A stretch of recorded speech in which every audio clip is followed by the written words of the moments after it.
Hey, happy Monday. And you've got me and Robbie. John is off doing a food thing with the local news. A new sushi place locally is open. So it's that Facebook group that he helps run with some other people, South Jersey food scene. So they've been very effective in promoting new restaurants. So apparently they are off to that. Local news will be there. So I did get an invite, which is cool. I never did. I didn't do it on Wednesday. I'll do it tonight. So I said I would give a review on John Spam tacos. They were actually quite excellent. The spam actually had a barbecue pork flavor to it, believe it or not. So I guess maybe that's what the maple syrup does when they glaze it or whatever they call it. Only problem. Yeah, I guess you saw it, Marcus. I found it on my desk. Yeah. Um, so only one complaint. I open it up and he's wrapped it like a burrito. So how in the world are you going to call that a taco? Is rolled up like a burrito, all folded at the ends and all that good stuff. I see. I open it up. I'm like, what the heck is this? Yeah, a taco's got to be open. A taco's got to be an open fold, man. Thank you. I don't think it really affected the taste. The taste was so John is apparently very big on the starch on starch thing. So there was mac and cheese with the spam wrapped like a burrito. And I forgot he mentioned that there was mac and cheese. And it took me like 2 or 3 bites to realize, what is that? And I realized it was the mac and cheese. What am I eating? What's that? You were like, what am I eating? Exactly. Well, you know what? He did that with the hot dog he brought me too, right? The hot dog had tater tots in it, right? I have to admit, his starch on starch thing is actually quite good.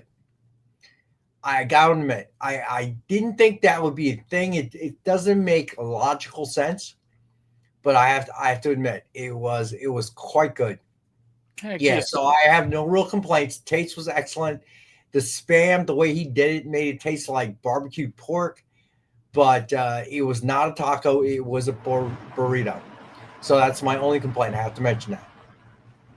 Nice. But I can't wait to hear his rebuttal to that. So he texted me today to let me know, asked me how I liked what he called Spaccos. And I said they were great, except one thing. It's really a burrito when I opened it up, not a taco. And he laughed about it, and that was the end of it. So we will let him answer himself next Monday when he's on the show. Heck yeah. Sounds like a plan. Well, I agree with you, Robbie. The taco needs to be open and cannot be wrapped. That turns it into a burrito and was shaped like a burrito. So, sparrito. I like that, Marcus. That's a burrito. I like that. Yeah, that's good. So, but since John is retired, I doubt that it really matters. Since I'm probably one of the few human beings left on the earth that he makes this for. But I do appreciate it. The man's got a touch. I got to admit. Now I think about it, there is a Mexican restaurant here that has regular tacos, but then they have something they call a pocket taco, which is more enclosed. So maybe it's one of those kind of a things. I don't know. Yeah, but I'm talking about it. You open that up, it looks just like a burrito. Gotcha. Okay. All right. There's no confusing it like it's shaped. No, it was wrapped like a burrito. Folded ends, very neatly folded, I might mention. Okay. I would, Marcus, but I don't think he wants to take it home with him. So, but other than that, the man has got a gift. I got to admit. I can see why he made money on the Rutgers campus with his food truck. Yes, an empanada. Yes, that might be what you're talking about, Robbie. It's fried. It's an empanada. Because an empanada is shaped like a taco, except the ends are closed. Yeah, like a big ravioli or something.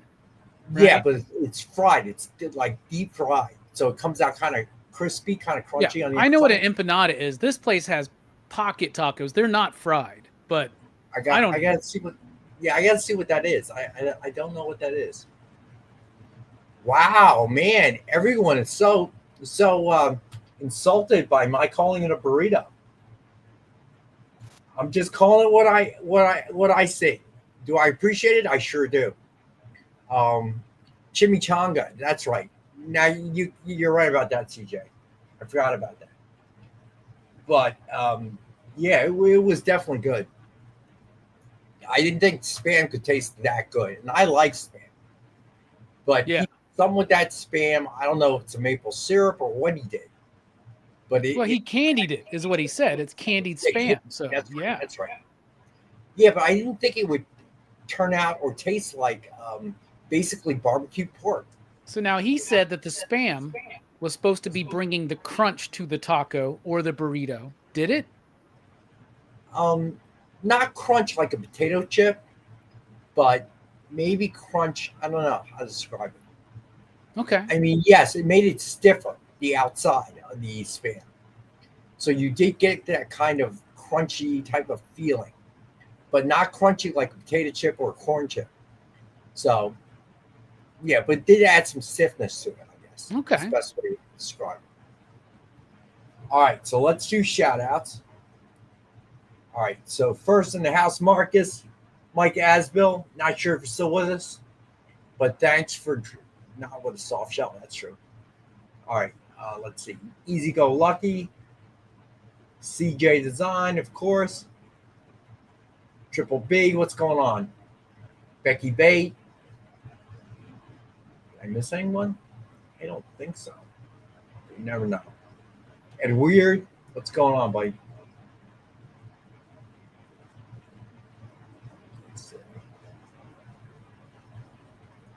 So Marcus has a question. I assume that spam is made with pork products and a variety of products, whatever's left over. Ryan, what's going on, buddy? So yeah, so I do not have ratios tonight, Robert. I apologize. But I should have some on Wednesday. We did not get them delivered to us. I don't know because it actually goes to a different warehouse. And when they drop them off here. But they may have gotten behind. So I hope to have ratios by next show on Wednesday, if you will. All right. So sorry about that, Robert. All right. So PCP movie night is on a Lorena. What's up? On a 2-week hiatus, right? That's right. 2-week hiatus. We're preparing for Horror Fest. So the first show for Horror Fest will be the Candyman franchise. All 4 Candyman movies. I've already started my watching. Horror Fest. It's the most wonderful time of the year, y'all. Nothing but horror movies for 2.5 months on PCP movie night. It's going to be great. We know Ed Weird's watching. Yeah. He's a big Halloween fan.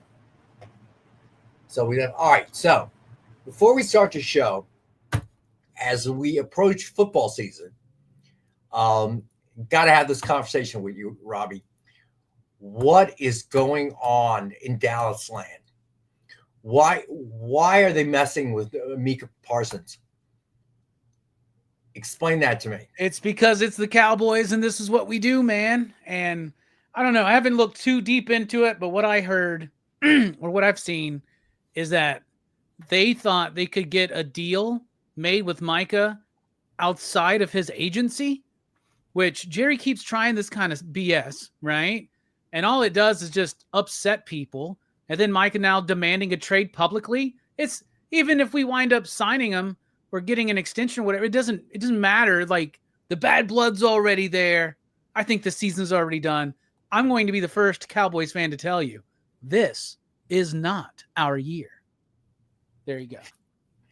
So it just boggles the mind how he keeps doing this. He did it with Dak.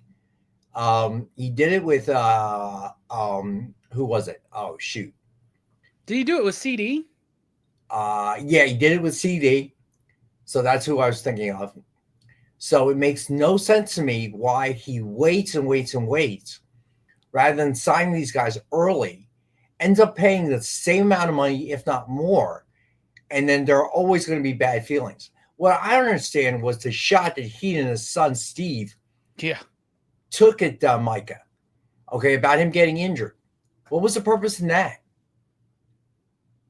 He's literally probably the best player on the team, right? You know what Yeah. I'm saying? Like, y'all just like, I'm done. I'm over it, man. I'm I already don't over blame the you. season. It hasn't even started yet, bro. I don't blame you. I really don't. I read that and I just could not. That was a head scratcher. Yeah. As an And it's, Eagles fan, and the, NFC East, I love yeah, it. and the NFC East is not like, you can sneak in the playoffs with an 8-8 record or something. That's not how it's not how it's. Then we get the Eagles and the Commanders. Well, the Giants are probably still going to suck, but you know what I'm saying? Like, Yeah, probably. I mean, there's too much, like, just yeah, it's frustrating. It's been very frustrating being a Cowboys fan, and man, who cares? Like, I don't. As soon as I saw it, like it was popped up in my YouTube feed. Somebody was going live talking about it, and I was just like, "You've got to be kidding me! We're going through this again? Get out of here!" It doesn't make much sense. Honestly, the a trade, the team that keeps coming up is the Lions. Okay, and if I think Ed Weird was in the room, and that would be an awesome trade for obviously the Lions, because they are probably one or two pieces away from being a real Super Bowl team. Nick, how's it going, buddy? Yeah, Ed Weird's here. Ed Weird, you may be the beneficiary of this whole nonsense. All the articles I'm reading keeps bringing up Detroit. Detroit needs that one, pass rusher who can change games, and there's no doubt in my mind that Micah Parsons can be the guy to do that, and that would actually put them. Yeah, that I agree with CJ though. I don't believe the Cowboys will actually trade him. Yeah. I think at the last minute they're going to come up with the money, okay, move some things around, and end up keeping him. But then, what was the purpose of all of this? I know, just to cause bad blood, right? I mean, Yeah. that's all that's going to happen out of it. Like, Yeah. I mean, what is he trying to get Cowboys fans to realize that they wasted their money on their Micah Parsons jerseys? You know what I'm saying? Like, I don't like. It's just so frustrating. Yeah, I don't see any purpose in this. I mean, you could say the headlines, but like, what good does that do, right? I mean, people will the sports news will be talking about the Cowboys no matter what. We don't need to like cause drama to get on the top news of Sports Center. You know what I'm saying? Like, they're going to talk about the Cowboys, but like, this is just ridiculous, man. It's ridiculous. You there, Rex? Yeah, I would agree. And weird. The problem is I don't think you guys have great picks coming up. That's what I remember, but I could be wrong. But anyway, it's just how Jerry works. Triple B says maybe, but that's also why you haven't been to a Super Bowl since when? Jerry just feels like he's been messing it up since the whole. Who am I thinking of? Jimmy Johnson fiasco. And he keeps doing it every single season. I don't know why. Yeah, it's ridiculous. Maybe Marcus, but he's winning the negotiation for what? I mean, what's it end up costing him is my point. At what point does somebody say, look, stop? You're going to pay him money anyway. So why are you making him unhappy? So you seem like the big guy? I mean, this is why. Yeah, no doubt, CJ. I mean, literally, that is. Well, they won one more Super Bowl after Jimmy left under what's his name? Barry Switzer? Was it Switzer or? But I don't even remember that guy's name. I think so, but that's the team that Jimmy built, right? Yeah, that was the team Jimmy built, and to me, it just makes no sense doing it this way. Again, as a team, in the NFC East. It's a scratcher. Yeah, Barry Switzer. I thought so, Marcus. It's a head scratcher, but it doesn't disappoint me. Okay. The Giants, I don't know how the Giants are going to do. Russell Wilson could have that year, that one comeback year. Okay. They still got left in the tank. It could happen. Who knows? But I think the Commanders are a definite threat. So that's something the Eagles are gonna have to look out for. Yeah, for real. So, yeah. So other than that, trying to figure out what's going on in the league. The Niners have fallen off since 2 years ago. Was it 3 years ago? Yeah, I think so. Yeah, I don't know what happened there. That was painful to watch. We'll see. Well, we'll see what happens. That's why I play the games. But yeah, I had to ask you about that, and not in a kind of competitive, kind of. It's just I genuinely wanted to ask you, we're upset. Fan, as a Cowboys fan, how much more of this can you put up with? Yeah, I know in Philly we'd be crucifying the GM. Okay, how would be strung up? Effigy be burning. Okay, right by the link. It's just I don't understand what he's doing. Yeah, CJ, I've heard that too, but we'll see. We'll see it. I realize you guys got decimated by injuries last year, but I feel like somebody like Parsons can put you guys over the top because injuries will happen. That's just going to happen. But I think that kind of pressure, everyone healthy, wow. Oh, that's true, CJ. You're right about that. You guys had to put up with Schneider, which was a pretty big fall from grace. Because if you think about it, they had Jack Cook, who clearly loved the team. The Redskins were sold out season after season. I believe that the waiting list for season tickets, put your name on the list, was something like 10 years. And then Cook died. And then Dan Schneider bought it. And my God, that guy was trying to run. That was the one cover that Jerry Jones had. Was that no matter how bad he was, there was always somebody. There was a worse owner in the league that he could point to in the same division, no less. That's kind of how we feel down here in Alabama sometimes, because it'll be like, oh, Alabama's 49th in the country, and education will be like, well, at least we're not Mississippi. That's kind of how we operate.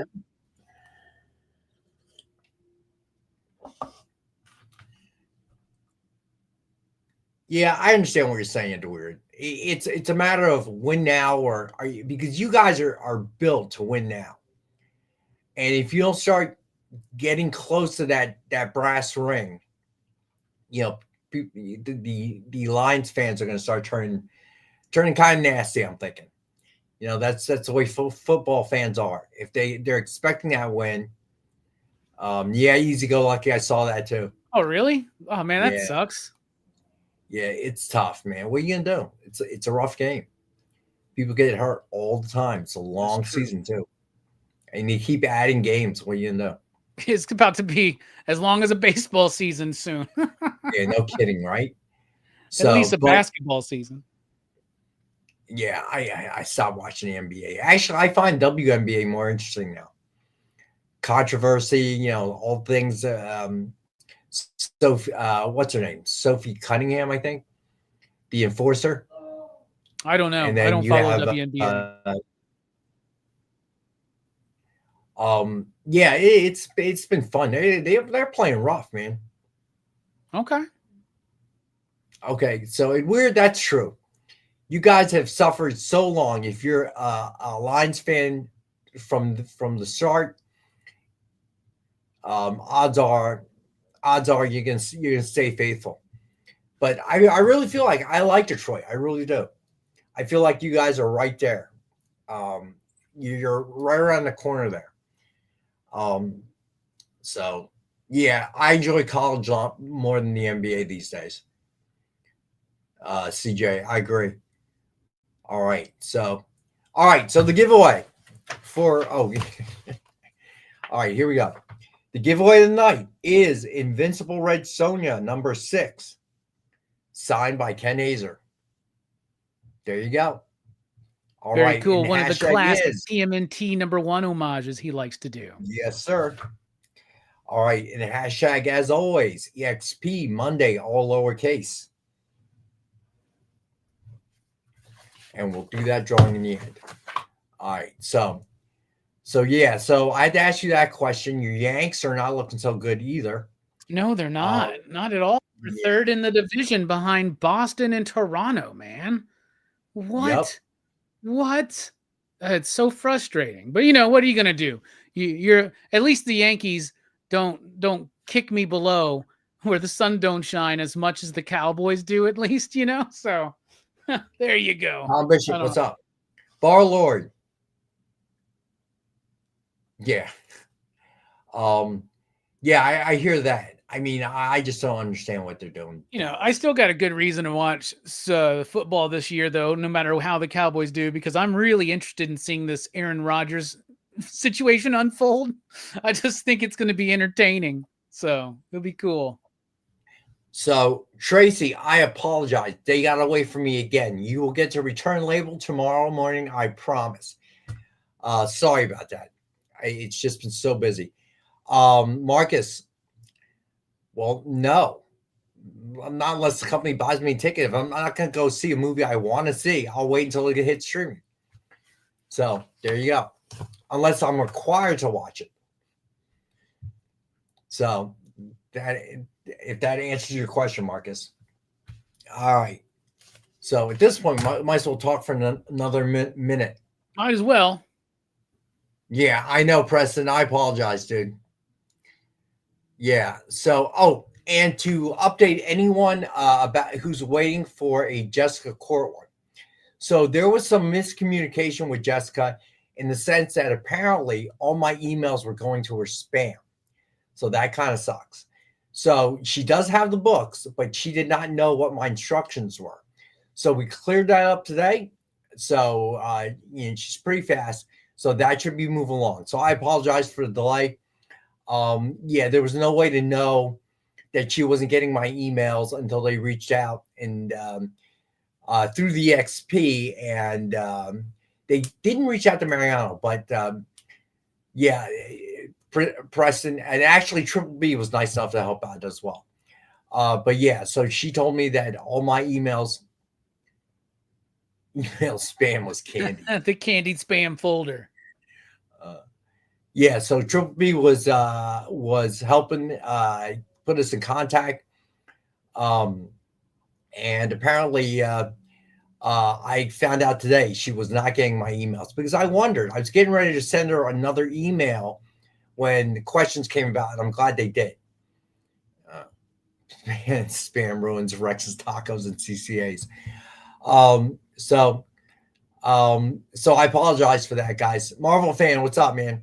We will definitely have them to you as soon as possible. Now that Jessica and I thought it was weird. I never got a response. Weirdos, what's up? I never got a response from her that she either received the books or if she had any questions about, what was supposed to be on what blank. So now that's explained, mystery solved. All right. So we're going to go to our first break, and when we get back, we will start with the books. So hang out. We'll be right back. FOC, a comic industry term for the final day a new comic can be ordered by a local comic shop. So what does that mean to you? Well, it's your last chance to order a new comic book from your local comic shop. Order up! The FOC show will go over every book that's about to be cut off every Friday afternoon. I'm going to highlight some of the stuff that I think is really worth paying attention to, so that you can put in an order at your LCS for as many copies or as many variant covers as you want. Sometimes the store needs to know to up their orders. Never miss out on a popular comic again. Order up, part of the experience. Symphonic verses, Nocturne's romance.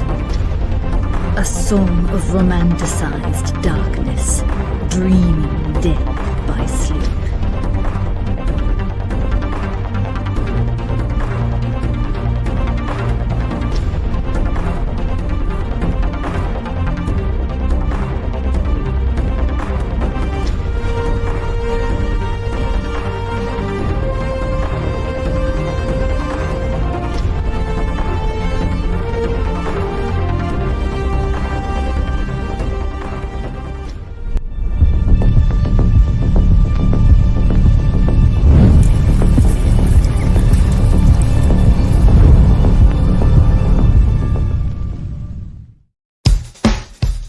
Download our app on Google Play and the App Store. It's so simple, even my mommy can use it.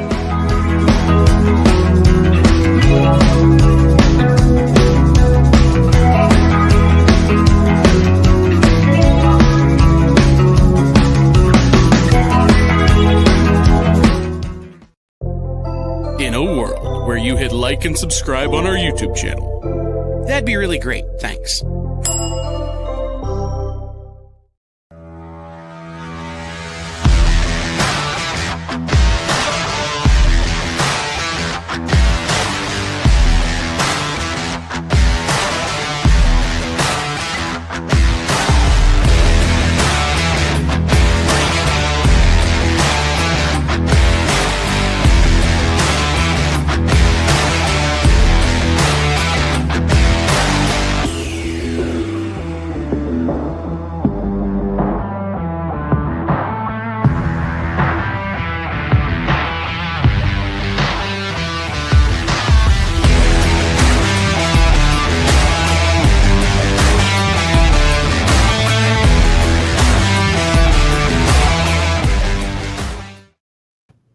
All right, we're back. All right, so let's get started.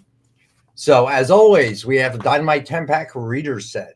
10 random Dynamite titles, $3.99 cover price or higher, so a $40 retail or higher. And as always, we got it for $5 to the group. Then the best deal we've ever offered. And I'm going to do free shipping on this one again.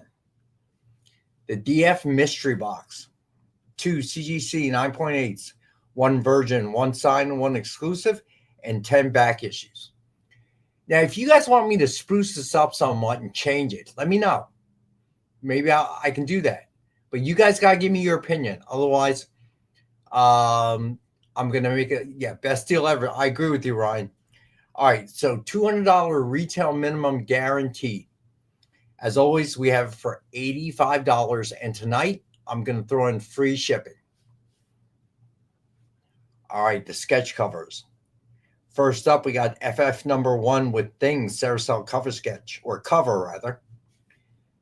MSRP of $149.99, and we have for $65. Yeah, Marcus, I don't think I have the components to do all Mannix.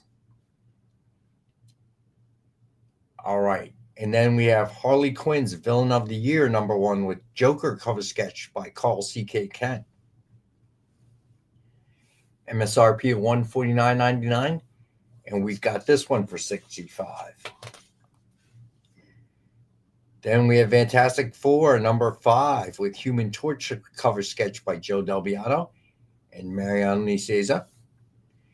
MSRP of $149.99, and we have this one for $65. Love this one. A little bit, huh? Yeah, this one's on fire. So you seen Fantastic Four the movie yet? Or I did. Yeah, I loved it. I thought it was great. all right. So reviews have been good. So yeah, I liked it. I thought it was amazing. It was the first time they have really captured to me what the magic of the Fantastic Four is, at least to me as a lifelong fan. It has a sense of wonder. It's heavily science fiction based, but it's also very much embracing its Silver Age roots. The core of all the characters were solid. Galactus was awesome. The music was instantaneously, to me, one of the best comic book movie scores. It's like up there with John Williams' Superman or Danny Elfman's Batman. I loved it. I have all 4 of the AMC collectible cups, for instance. So I had a lot of fun with this movie.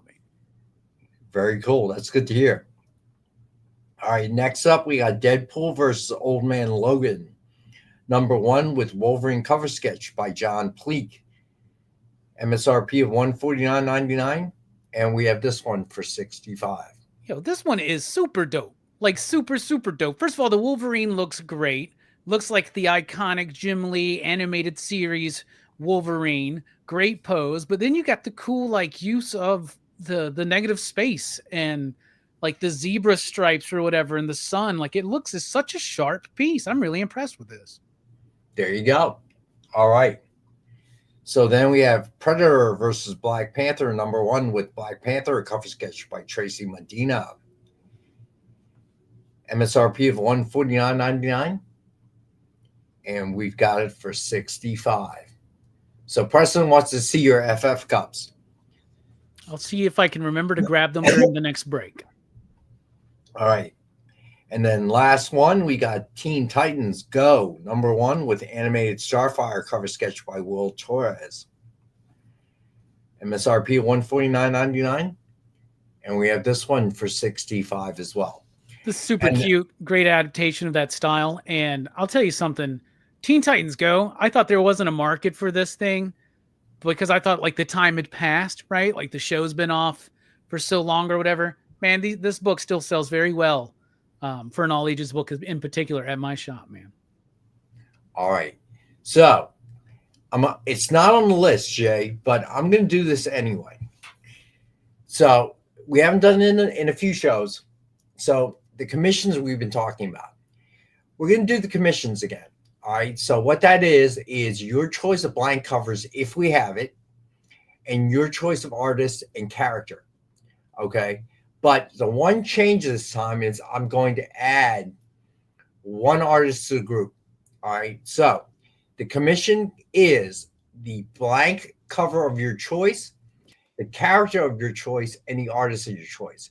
Okay. And we're going to do this same price as before, $100 for the commission. But here's the thing. It's going to be Tracy, our friend Tracy Medina, who's here tonight. Of course, Jessica Court. But I checked and verified that Ken Hazer can now be thrown on the list. So if you are a Ken Hazer fan, he's accepting commissions, your choice of blank, your choice of characters, and then your choice of artists for $100. All right. And that's going to be open pretty much at any time. So if there's any time that it comes to mind and you want to shoot me an email, hit the submission form and request whatever it has. The only thing is I may not have the exact blank you want, but I know that Triple B, we did something with Sweetie Candy Vigilante for Jessica Court that he's waiting on. And unfortunately, we did not do a blank cover for Sweetie Candy Vigilante, but Triple B didn't care. So I think I picked a Vampyverse to send Jessica for him. So if you don't care, and there you go, Tracy, very gracious. Says she's always open for commissions. All right, for this group. She loves you guys, and we love you, Tracy.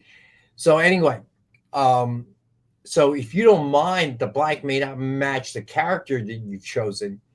We'll try to work it as close as we can. Yeah, there you go. So that is open, available for $100 each. Choice of blank, choice of character, choice of artist. Okay. And I promise it'll run smoother than this first batch. Didn't really think it all the way through. And then the miscommunication with Jessica and Tracy's the one that you guys had Tracy do. They're done.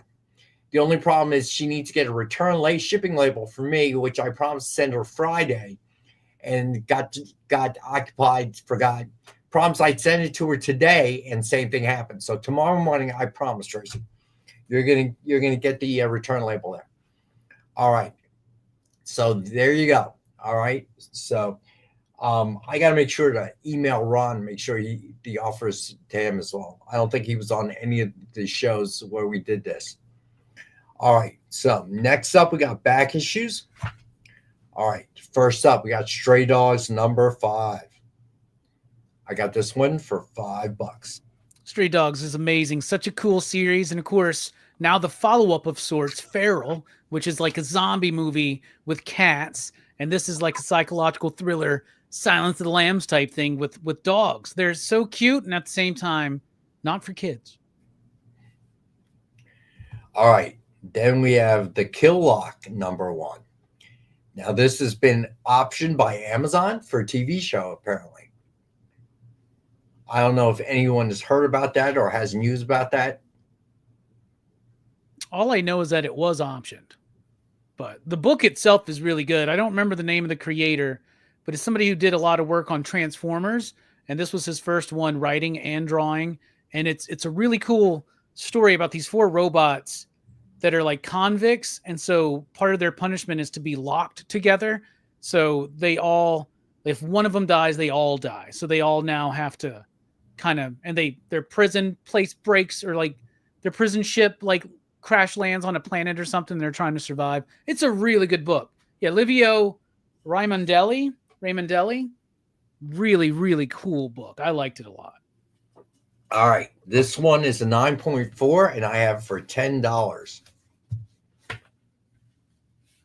All right, next up, I have Ice Cream Man number 27. Sheldon Buchert, Fresh Prince Homage. It is a 9.4, and I have this one for 25. Ice Cream Man's one of my favorite comic books, period. Like of all time. Seriously. This book is amazing. It's always one of my favorite books every time it releases. All right. Then we have Red Hood and the Outlaws number 1. This one is a second print. And I have this one for $5. I don't have anything to say about this one. I assume you've never read it? Oh, I've read it. That can't be good. It's a cool cover. Right. So then we have New Avengers number 10. First appearance of the Illuminati. It's an 8.5, and I have this one for $5 as well. I remember when this book came out, man, it was an exciting time. Bendis coming in, kind of revitalizing some of the Avengers stuff, doing something different with it, but at the same time, there was a lot of excitement. All right. So then we have Gwenpool Strikes Back number 1, second printing. It's 9.0 to a 9.2. And I've got this one for $10. I really like this cover. I think it's kind of fun. All right. And then we have the New Avengers number 3. It's 9.4. Spider-Man officially joins the Avengers, and I have this one for $5. You know, we kind of take it for granted now that Spider-Man's a part of the Avengers, but yeah, that was kind of the bit for a very long time, right? Like, he wasn't ever a member of the Avengers or whatnot, and that was the thing that Bendis wanted to do. He goes, why does the Justice League have Batman, Superman, and Wonder Woman, but the Avengers don't have the biggest Marvel characters like Spider-Man and Wolverine?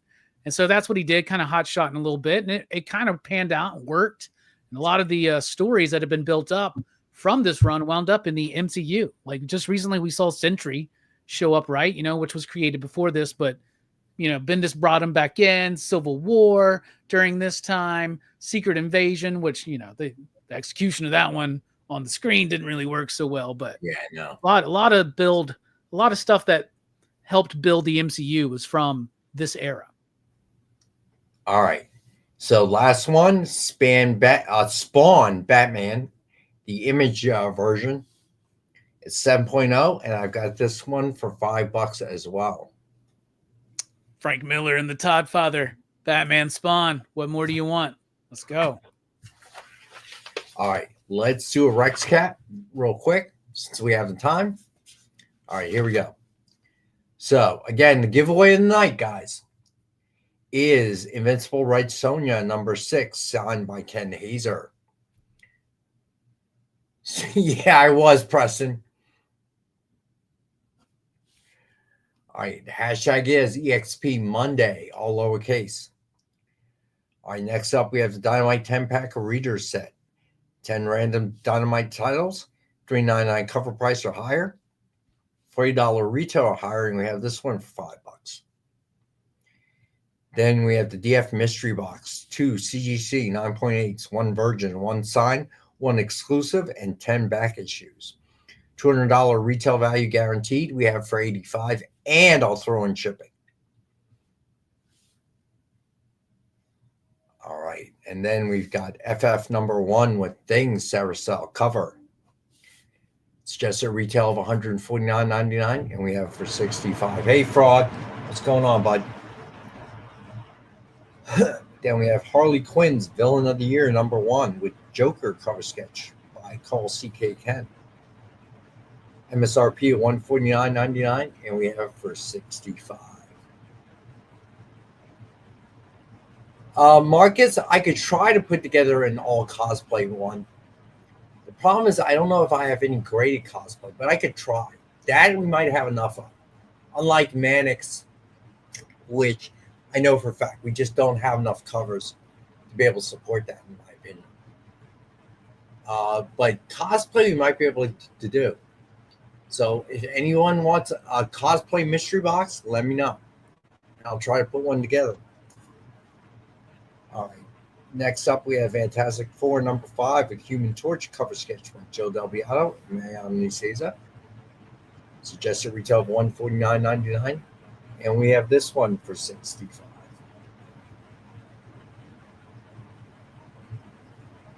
Then we have Deadpool versus Old Man Logan, #1, with Wolverine cover sketch by John Pleat. MSRP for $149.99, and we have this one for $65. Then we have Predator versus Black Panther #1 with Black Panther cover sketch by Tracy Medina. Suggested retail of $149.99, and we have this one for $65. Then Teen Titans Go #1 with the animated Starfire cover sketch by Will Torres. It's just a retail of $149.99, and we have this one for $65. All right, then we have Stray Dogs #5. I have this one for $5.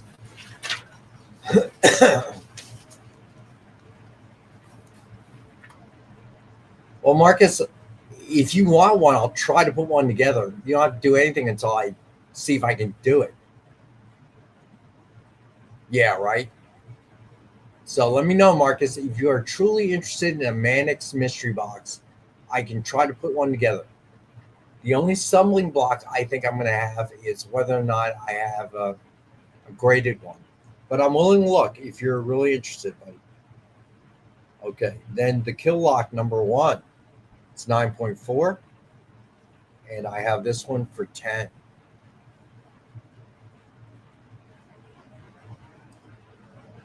Then Ice Cream Man #27. Sheldon Booker, Fresh Prince Homage. It's a 9.4, and we have this one for 25. Then we have Red Hood and the Outlaws #1. Second print, and I've got this one for 5. Then we have the New Avengers #10. First appearance of the Illuminati, and I have that one for 5. Then Gwenpool Strikes Back #1. 9.0 to a 9.2 with a second print. And we have this one for 10. Then the New Avengers #3. Spider-Man officially joins the Avengers. It's 9.4, and we have this one for 5. And then Spawn Batman, the Image version, is 7.0, and we have this for $5 as well. All right, so then we got a boatload of Dynamite books. So the titles are Vampirella #4 comes out on Wednesday. You don't have to show them, Jay. I'm just going to go over which titles. Let's see. Then we have Silverhawks #6. Thundercats #17 is out Wednesday.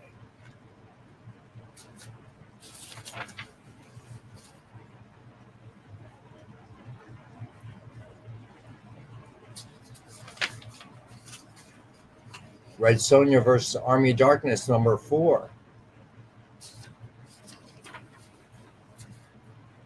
The Herculoids #6, also out Wednesday. So those are new books of the week. And yeah, Triple B, I don't know if we have them.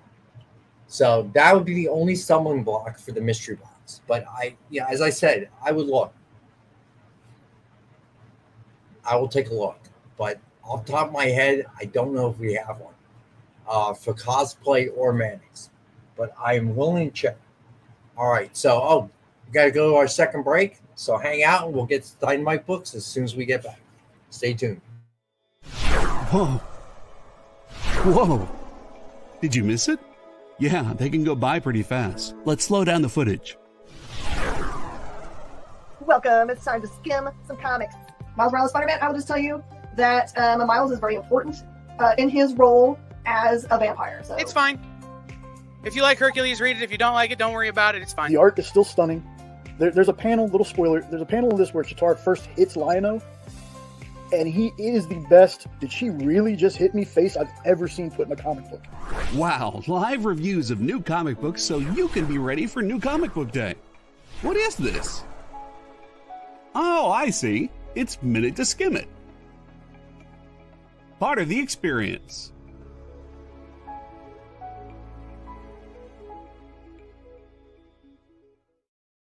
According to a statistic that I just made up, people spend 4 hours a day changing the television channel. People who watch The Experience don't do that. Save yourself a ton of time by tuning into The Experience and enjoying our new original programming 7 days a week. And then tell your friends. Think about the money they could save on batteries in the remote alone just by tuning into The Experience. Find out more by scanning the QR code below.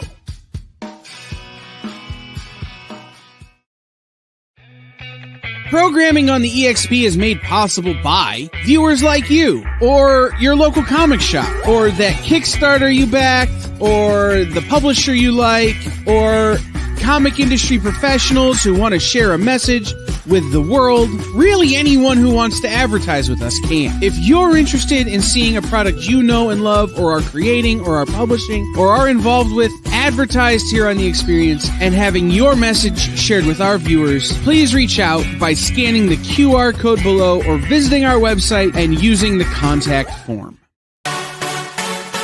Twitch, it's not just what happens when you have too many energy drinks anymore.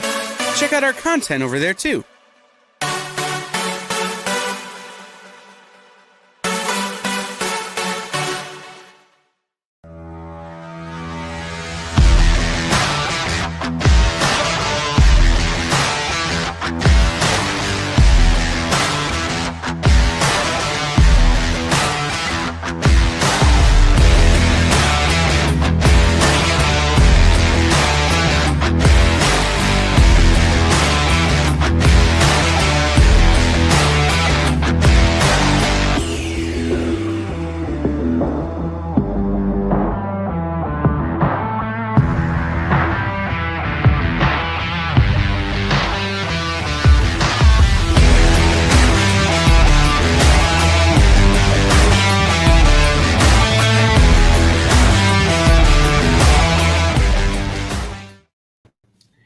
All right, we're back. So, Marcus, I have no doubt you were behind the hat. So, I'll tell you what. Next break, I will. If I remember, I'll grab the hat and I'll show everyone. It is trucker style. I do not wear trucker style hats with the adjustable back. Just don't like the way they fit my head. Don't like the what they make, the polyester foamy front. I don't like that material. Yeah. So I'm not a big fan. I agree. I only wear fitted caps, man, but that's just me. Yeah, I do too. Yeah, like this one is. Well, it's not exactly fitted, as you can see. It's the new kind, because fitted hats are so difficult because you have to know your exact size. Mm-hmm. So these are one of those. They started making them kind of like fitted hats, but they have kind of elastic kind of headband, so it eventually stretches a little bit to fit your head. Yeah. So kind of puffy too. I agree, Barlord. So the only problem is that if you wear it enough times, there is a period where it stretches out enough that it's very comfortable. Like this one is very comfortable on my head. But when you first get these, yeah, that's me. Ungrateful. So, but the problem is that eventually they get too loose. So there is a life cycle to have this kind of headband, but I do kind of like it. And initially it feels a little too tight. So you got to wear it for a while before it gets that way. And I don't like really the break-in period, as Marcus puts it, which is true. There's kind of a break-in period, but I do like the fitted ones better. Yeah, Preston, that is correct. It all started with the copper tone cover. So I'm wary about gifts that I receive. You are dissing all your gifts, though. You're like, I don't wear these kind of hats. This isn't a taco. I mean, what next, man? Hey, I liked it. It was delicious, but it's not a taco. I'm just calling it how I see it. So, real quick before we start, if anyone wants to send me a cash gift, I will not turn it down. Before we get started, somebody wanted me to show off my fantastic Four Cups. Ooh. So there's the reed, as you can see. This is the bin, and it's like looks like it's made of rocks, which is clever. This is the Johnny one. What's that? Did you have to go 4 times, or did you buy them all at once? That's a trade secret, my friend. This one lights up. Ooh. which is pretty cool. And these little dudes pop off too. So you can just display the little figure if you want. So that one lights how much up. did that cost you? It's a trade secret, my man. So Well, and then that's not a trade there's the secret. Sue one, and the Sue one lights up as well. How cool are those? Those are That neat. is, I gotta admit, it's pretty cool. They're pretty cool. So, They're now, too expensive. The question is, They're too Marcus expensive. wants to I'll know, tell you that. did you get the Galactus bucket? No, I'm not into the popcorn bucket phase or the craze, and I'm not into that. But I am into the cups for some reason. There's my crypto one from Superman. I like these things for some reason.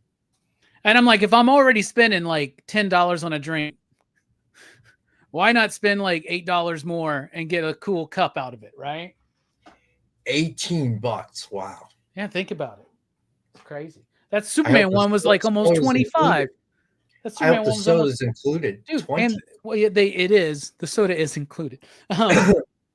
What they'll actually give you at this, what they do now is they give you the collectible cup, and then they go, because I'm like, hey man, I want a large soda. Let me get one of those Fantastic Four cups. And they're like, well, it comes with the large soda. Would you rather just have the cup? And I'm like, okay, sure. So then they give you the cup, and then they give you a large soda cup. Large soda. Yeah, well, that makes sense because you don't have to pour it out. Because at some point you got to pour it out if you didn't finish your soda, or even if you did, because you got the leftover ice and you got all the syrupy, stuff left in the cup. Yeah. Plus, who wants to I don't know how clean this thing was when I first got it. You know what I'm saying? So, yeah, I like it. I like that idea. But if you were trying to be very frugal, you could get 2 drinks out of that. If you had you had a date there and you don't want to pay for their drink. You know what I'm saying? I'm just saying it's a decent idea. Well, that'll be a first date. There won't be a second date after that, I'm pretty sure. Hey, I got me this cool Superman cup, and you just get the regular one. I don't know. Whatever. I'm happy to have them. Well, good for you, my friend. Just so everybody knows, if you want to know the trade secret, I bought one of them, and the other 3 were given to me. Nice. Yeah. By friends, friends of the show, people that know me and love me. So, yeah. So, did you go to the movie with them, or no? They went on their own. I went on my own, and I bought the thing, and then everybody was asking me which one I got, and then the rest appeared magically, brother. Nice. Very nice. That's how it works, man. So you got them. You got all 4. Yes, all right, sir. All right. So, what is the next big movie down the lane? Red Sonja, of course. Yeah, Red Sonja. There's there's something big coming out this holiday season. I just don't remember what it is right now. What kind of movie? What genre? Oh, Avatar. Avatar's out this December. Oh, Avatar 3? Yeah. I saw the trailer for it the other day at the store or at the theater. I will definitely watch it. I won't go to the movie theaters to watch it, but I'll definitely watch it. I really enjoyed the first one. The second one was, but we waited a long time for it. Third one, we'll see how it goes. I never saw the second one. I didn't really like the first one that much. I mean, I guess it's okay. We still got Zootopia 2 as well. That new Predator movie comes out. Running Man. That new Running Man movie looks good. I don't know if you've seen the trailer for that. It looks pretty cool. Yeah, I did. I'm always wary when they do this because Total Recall didn't work when they remade that one. And that was probably from the same era, right? That was all around the same time. Oh, Total Recall, Running Man. So I don't know how this is going to turn out. Every time they tried it, it has not worked out well. I'm excited for it because it's Edgar Wright, and he did the Scott Pilgrim movie. He did Hot Fuzz, Shaun of the Dead, Last Night in Soho or One Night in Soho, and Baby Driver, which I absolutely love. So I'm a fan of his work. So because of that, I'm more excited than I probably would be otherwise. Well, I mean, like Total Recall, the remake was, who was the lead? What's his name? Total Recall. Was that Colin Farrell? Yes, it was. You know, I like him as an actor. I've liked the other things he's been in, but this was just awful. And it wasn't his fault per se. It was, you know, they didn't repeat the magic of the first one. It's a hard thing to do, especially with cult kind of movies from the 80s that a lot of people have grown up with, who is your audience for this, you know? But I don't know. I never saw the Total Recall remake. I never saw the RoboCop remake. I heard that one wasn't very good. Oh, that was awful too. I avoid most. I like the actor. I like the lead in that one as well. Mm-hmm. It was just, I don't know what it was. It's just they remake these and they try to alter it a little bit, so it's not exactly like the original, but they stick to the original premise, storyline, and it just doesn't work. You know, I don't know what it is. Yeah. RoboCop was awful. It was probably the worst. It was worse than Total Recall, probably. It was bad. And, you know, they tried to play a little bit more about the wife and son relationship, and that didn't really work. You know, I don't know. I don't know what to say. So I am a little wary about this one because it sounds like the same era of movies that I remember seeing that we all love, and they're going to try to remake it, and it's probably not going to turn out well. I hate to say it. I don't see what kind of twist. Rollerball was another one. Remember when that came out? That was a while back, but that was terrible, man. That was awful. It totally lost whatever they're doing. It loses that thing that originally made it so attractive. Yeah. You know what I mean? I think one of the big problems is they try to make it too of the moment. Sometimes, like, I don't know. I don't really like many remakes, but there are some good ones occasionally, but not too many. Well, that's an interesting point. Name one. Can you name one? I'm not putting you on the spot, but John Carpenter's The Thing. John Carpenter's The Thing. Yeah, but the original was made when? That was real. What was that? The 50s or something? Yeah, so that's a little different. Okay, how about David Cronenberg's The Fly? No, that's different too. That was original one was Vincent Price. But it's a remake. It's a remake. Yeah, you see, here's the problem with the ones that you're pulling up. They're good. That's your problem with them because it doesn't support your theory. The remakes were excellent. Zack Snyder's Dawn of the Dead. All right, so let me finish this. Fright Night. So, all horror genre, okay? Yeah. But the two that The Fly and what was the other one you named first? The Thing. The Thing. The problem, I think, is that the remakes were so different an era that movie making, special effects, those types of things had grown since that point. Right? Yeah, and they didn't have computer-generated effects in RoboCop and Total Recall. You're also talking about like a 20-year difference between some of these remakes, man. Well, I think that the thing about it is Cape Fear, Mark. That's a good one. Scorsese's Cape Fear. Right. Well, I think the problem is not necessarily the special effects, the computerized images, that type of thing. Let's look at Rollerball. The premise was it was a dystopian future. Rollerball was invented to prevent wars, so it became very national. You know, you had Japan, you had the United States, you had that kind of thing going on. So there was something to that. Okay, Marcus, I thought True Grit, the remake, was awful. I love True Grit. The remake? Yeah, I love it. Oh, I didn't like the remake. And then, like, you could also are we considering things like Magnificent Seven as a remake of Seven Samurai? You know what I'm saying? Yeah. Like, I don't know, Rex. I'm just saying, man. I think everybody here has got some like Little Shop of Horrors. The Blob, Jay. Yes, The Blob. Dune.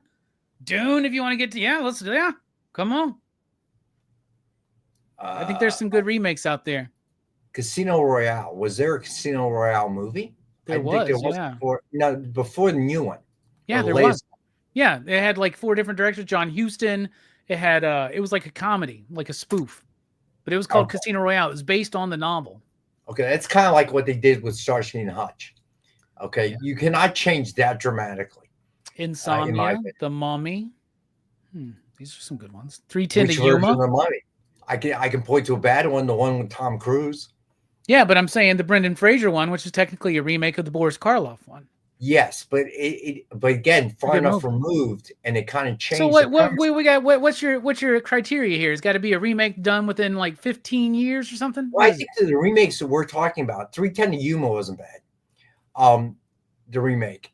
I think that the movies, the remakes we thought were not good, were ones that actually same period or era of movies they were making. Yes, David Niven, you're right, Preston. I remember that now. There was that finite period of time when these were churning out. RoboCop, Total Recall, Running Man, that type of thing. And that group they've tried to remake, and it has not gone well. I think the problem is they lose. They kind of, Bar-Lord, Never Say Never Again. Yeah, Thunderball. I would agree. That was an okay movie. That one they kind of stuck directly to the old one. It was so good though, because Sean Connery had not been James Bond for so long. But I think that like Running Man, RoboCop, Total Recall, I think the problem there was they tried to tell the same story, but there was something unique in those stories. And they said something about the time, which you can't just transfer over. Okay. Because if you think about it, Total Recall, RoboCop, and even Running Man said all the three of those really talked about politics in a sense, a dystopian political future, right? Like you remember Running Man, Cadre Cola, things like that. So it was really kind of a not too distant future and how they foresaw it. I think that's the magic of it. Okay. Total Recall, the colonization of Mars, the one commodity, okay, air, okay, and the premise that it took from there. I think Running Man is the same thing, obviously, right? RoboCop, dystopian Detroit future, crime's out of control. It all said something about that time period with which the movie was made and how we foresaw the future. Okay, now we are at that future, and you're trying to go back and remake these movies, and you're losing that message because some things have come true and some things have not. Okay, and I think that's why it doesn't work. That's why it's so hard to capture whatever it was the first time. Okay, so Nick thinks the new Running Man is going to be good. So we shall see. Okay, I think so too. That will be the first of this genre they're trying to remake that works. Soylent Green would be a good one. Soylent Green, I believe they could really make a good one. Okay, because that's far enough removed. So the way we thought, because that was made in what, the 70s? I think so. Like the mid 70s, I think. So I think that however we envisioned the future back then, okay, I think that is actually a likely remake, a good one. But again, that was prophetic in the sense, that movie, and the way it unfolded. Heston and who was it? Old actor, used to play gangsters. He was the old man that went to die, his roommate or whatever. I don't know. I want to say James Cagney, but it's not. Shoot. I can't even picture. Are you talking about Edward G. Robinson? Yes, Edward G. Robinson. Thank you. Okay. I mean, I think the acting was phenomenal. So I think that one. Yeah, I don't think you can make Doctor Strangelove. Unknown. Good one. I don't think because now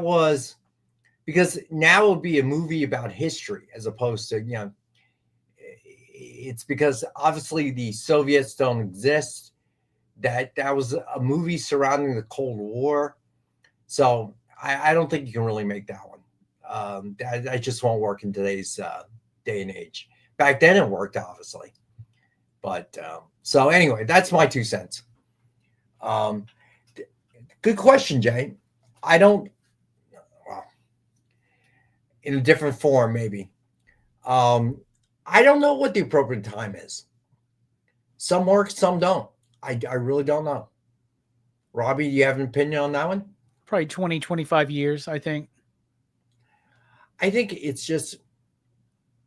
I think any good movie is relevant because it says something about the time in which the movie is made. You know what I mean? So Zardoz, I thought was horrible. That was a horrible movie. Barlord, just being honest. It was just boring. I remember going to see that only because Sean Connery was in it. But I remember walking out of that movie going, what? What happened there? Unknown. I think the Batman movies have a kind of a world all of its own. You know what I mean? It's been made so many times. We're already on the third, fourth incarnation of it. Yeah, I view Batman kind of like a James Bond type thing. There's always another Batman movie down the pipeline. Yeah, I mean, we're in the fourth iteration since the Michael Keaton Batman in 89. Was it 89? Yep, 89. Yeah. So I think that's an anomaly, and it just kind of lies outside of that. I mean, I think I've loved every iteration of Batman except for the Ben Affleck one. That didn't make no sense to me at all. Okay. So even the Robert Pattinson one, although it's not part of DCU, I like it. Marcus, yeah, Red Sonja, I agree, but there is some precedent there. Okay. Was Conan the remake? Who was it? Jason Momoa, right? Yeah, Jason Momoa. That wasn't bad. It wasn't great, but it wasn't bad. I never watched that one, so yeah, it wasn't bad. He makes a good Conan. Okay. They did enough different from the first, and I don't know, you know, and the first Conan, let's call it what it is, and the part two of that, let's call it what it is. It wasn't that great. Rex just lost all credibility. Why? What did I do? Conan wasn't bad. Which it one? Was horrific. The Jason Momoa one. I liked it. It was horrific. I'm sorry, I liked it. I mean, you got what's his name from Crime Story? I can't even remember his name. He was in that crappy Michael J. Fox James Wood movie with the what was that movie called where Michael J. Fox was an actor trying to pretend following James Wood to play the role of a cop? Oh, I know which movie. I can't remember the name of it. Dread was horrible. The Hard Way. The Hard Way. The Hard Way. I mean, you basically had like the father and daughter incest stuff going on in Conan, which I was like, maybe I just find that stuff too icky. Maybe that's what it was. I got to admit, the first one, I got to say that Arnold Schwarzenegger got better at acting, but that was one of Wait, which Conan movie are you talking about? I'm talking about the first one and the remake. The first one's great. I wouldn't go that far. Well, I think the first one's spectacular. And most of what I've heard about the Jason Momoa one is agreeing with Nick. You didn't like the Carl, I can't believe I can't remember his last name. And he's in The Boys, The Dread. You didn't like Carl Urban. Yeah, thank you, Urban. I thought he was great. We definitely have I thought tastes. Dr. McCoy was better as Dr. McCoy. Okay. What about as Billy Butcher? Yeah, I liked him but you know, he was Good creating answer. but he was creating a new character there. Okay, remakes are really hard because I was just talking to Robbie. I like Colin Farrell, but his Total Recall sucked. Listen, no, the Running Man looks good. First of all, you got great actors in it. You know, Glenn Powell, and I forget the guy doing the emceeing. I forget his name, but he's fantastic. And it just looks good. Like the game show host. Yeah, it just looks good. It depends on how much they end up changing. The guy from Hogan's Heroes. Hogan's Heroes. Yeah, he also did Family Feud. Richard Dawson. Dawson, the new Richard Dawson. That actor's great. Yeah, but the original was so good. Oh, the original's a perfect movie. Yeah, it was so good. It was just well timed. But the thing is they couldn't remake it exactly. Then it would not be good. No, I agree with that. But that's the challenge. 25% Rotten Tomato. I didn't even think it was that good. By the way, did everybody hit the thumbs up? We need a Beastmaster remake. That would be pretty good. It wasn't that good the first time. Beastmaster is a national treasure, my friend. Yeah. Okay. Yeah. I think you know what, Robbie? I think we need a new show of you and Rex watching movies live on the air, because I can tell you right now, you guys do not have the same taste. Not even close. It would be not even close. It would make for great TV. Robbie and I don't agree on anything, I don't think. It's rare. The one good thing about the Batman movies is they stopped doing origins. It's yes. like the same thing as I agree with that. Gunn. You don't need the origin anymore. We all know the origins. Even if you don't read the comics, you know the origins. That was by the this huge point. mistake when they relaunched the Spider-Man movies after the Tobey Maguire one. Yeah. I forget the British guy's name. They had to do the origin again. It's like you just did the origin 12 years ago. Yeah, I agree with that. That I agree with. Untrue, CJ. No, he liked Conan, CJ. I liked Conan with Moa. He dislikes anything that's good. Wow. Everybody hit the thumbs up. Are we going again. there? Man, that was wow. Right. Did you bring Marcus's hat in? No, I did not. Oh. So you lucked out. There should be one. Yeah. There you go. So in case I lose two of them, How so do you lose this two of them? One's yours and one's John's. no, whatever was mine is on my desk. So there are three. Oh, you got two on your desk? No, I have one on my desk. There are two. 1, 2 in the box. Well, no, right. One's mine, one's John's. Jesus, All right, dude. Well, I've never seen you wear a baseball cap. And you ever. probably never will. Right. All right. So hit the thumbs up, guys. Even if you thumbs up. disagree with Rex's movie pick. all right. This is the hat. But you can see what I'm saying. I hate this material, whatever it is, that spongy kind of material. So and they put it all over the hat. And I've never been a big fan of the adjustable backs. So there you go. That is the hat that Marcus speaks of. I like it. I think that's a fine hat. Well, you can have mine then. I'll send it to you. He's re-gifted, man. Live on And air. you can wear it next time you're on the air. I'll make sure it gets out tomorrow. Jesus. Oh my God. All right.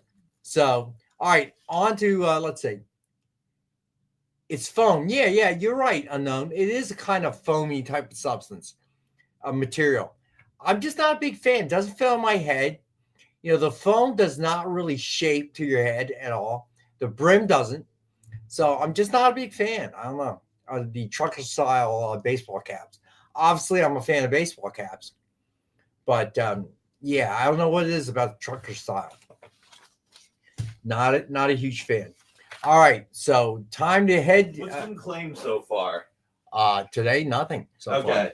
Just because people were willing to listen to your bad movie. Wow. I tell you, I like Jason Momoa's Conan, and it gets this kind of response. Man. I mean, Robbie, what do you think of the Conan? I never saw that one because I didn't think it looked good. You'll live longer not watching it. You know why? You won't lose those 2 hours of your life.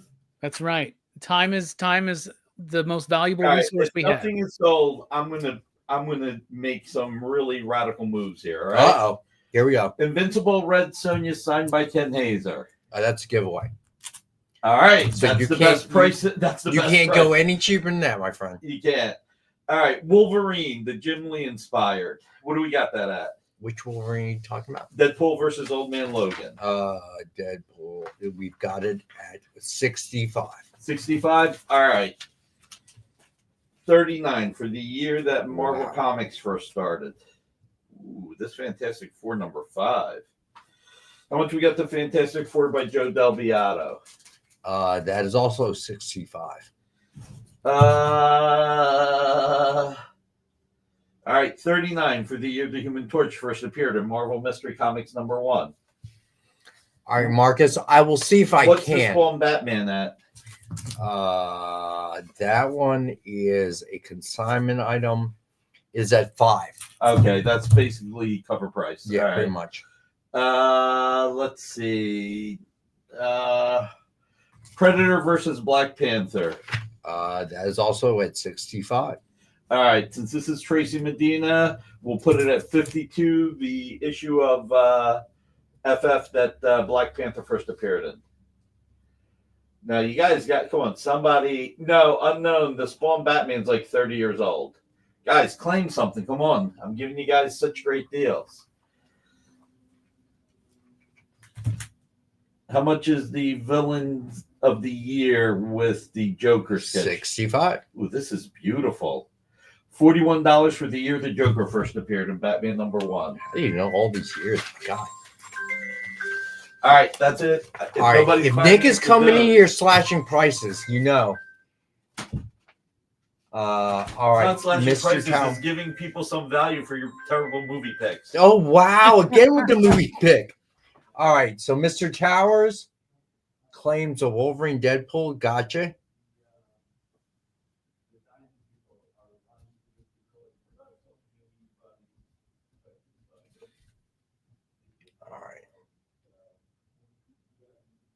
All right, Becky is waiting for the Dynamite books. All right, Becky. All right, Unknown, you're claiming that. Gotcha. Nice. All right, so Nick came in lower prices. All right, so here we go. All right, Becky, you got it. Here we go. Dynamite titles. Starting with Vampirella, #4. Cover A by Lucio Perillo. We have that one at cover price. Then cover B by Greg Land. Also at cover price. Cover C by Selena. Also at cover price.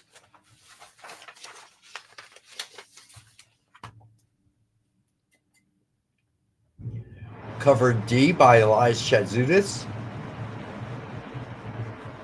Also cover. Cover E, Cosplay. And we have that at cover price. Excuse me. Bless you. What Oh. what was that? I don't know. It's a cough sneeze. All right. So, Marcus, you want to see if I can put together a Mannix mystery box? I think I saw you say that. All right. I will try. All right. Mannix. Marcus. All right. So I'm putting you down, and I will see what I can do. All right. I'll see if I can have enough components to put that together. Or maybe we can do some type of, I don't know.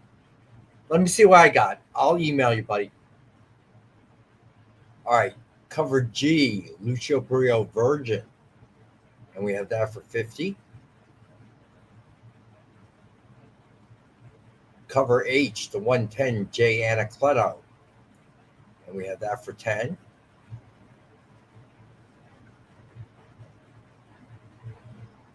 All right. Cover I-110 Cosplay Virgin. We have that for $10. 1 in 15 J Anacleto black and white variant. We have that for $15. Then we got cover K, the 1 in 15 Elias Chazoudis Virgin. And we have that for $15. Then cover L, the 1 in 15 Selena Virgin. And we have that for $15. Then cover M, the 120 ratio J Anacleto Virgin. And we have that for $20. Then we have cover N, the 120 Greg Land Virgin. And we have that for $20. Then we have cover O, the Lucio Perillo Ultraviolet variant. And we have that cover price.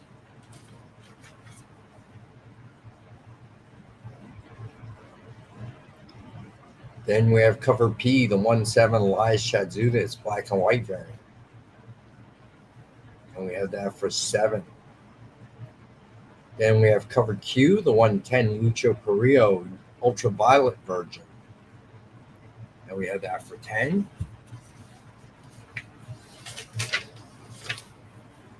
And then on the Silverhawks. All right. Silverhawks number 6, cover A by Jay Lee and June Chung. And we have that at cover price. Yeah, no, you can do that. Yeah, that's fine. All right. And then cover B by George Cambadias. And we have that at cover price.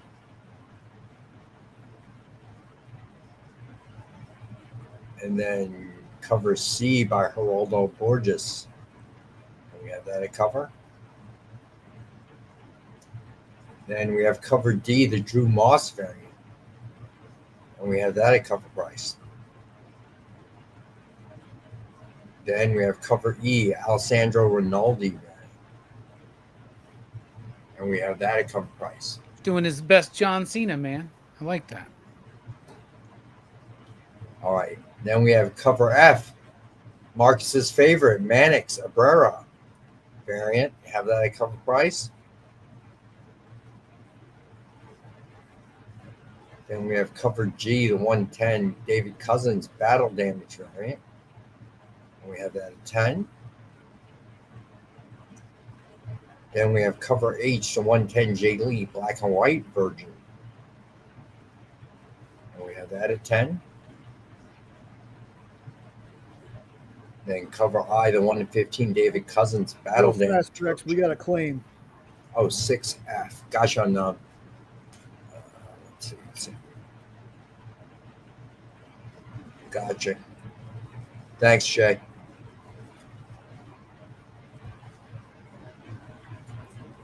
All right.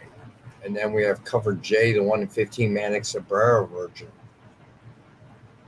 And we have that at 15. And covered K, 1-15 Alessandro Rinaldi version. And we have that at 15. Then we have cover L, the 120 Drew Moss version. And we have that at 20.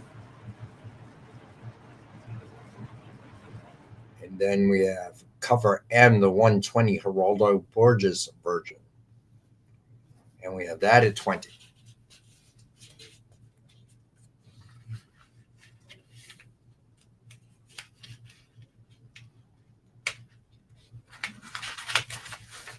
Silverhawks is one of my favorite books right now. I love it so much. A really great tribute to the original series, yet doing a fresh kind of take on it. I really enjoy the book.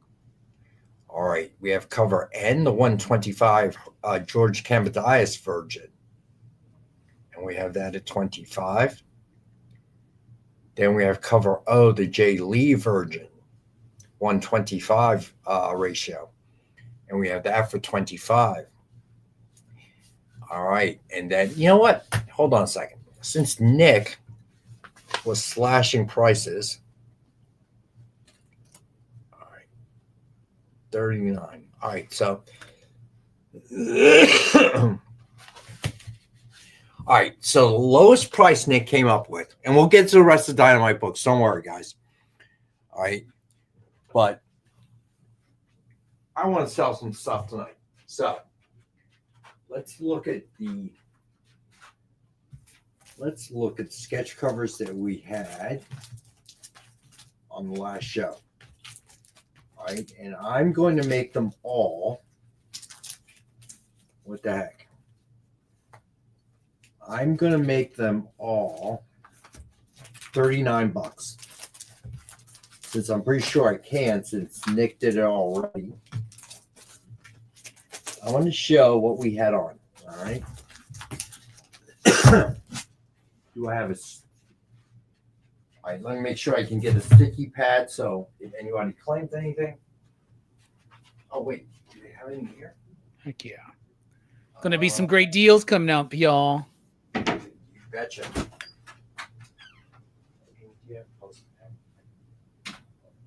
He should have just waited 3 minutes till the next break to do this, probably. But I wasn't gonna say anything, man. I was just gonna let him have it. What do you think, Jay? What are some good remakes, man? And Rex was totally off base about all that, wasn't he? Dude, yeah, he was. that. Dread. Dude, I'm telling you, Dread was so awesome. Dread's amazing. Yeah. Wish we could have gotten more of that. I agree. It was awful, dude. All right, so all the sketch covers I'm going to flash on the screen are now $39. All right, Miguel, what's going on, buddy? All right, so this is FF with the Mole Man.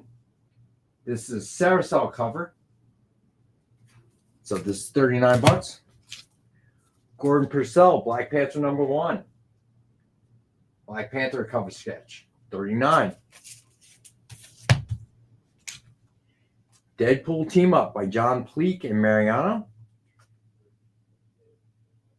Personally, I like John Pleak.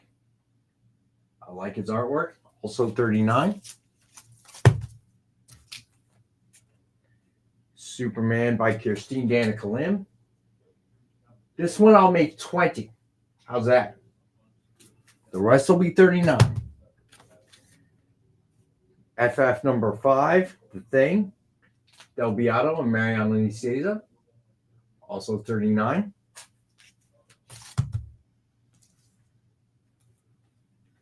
Showcase Presents. This one is by Carl C.K. Kent.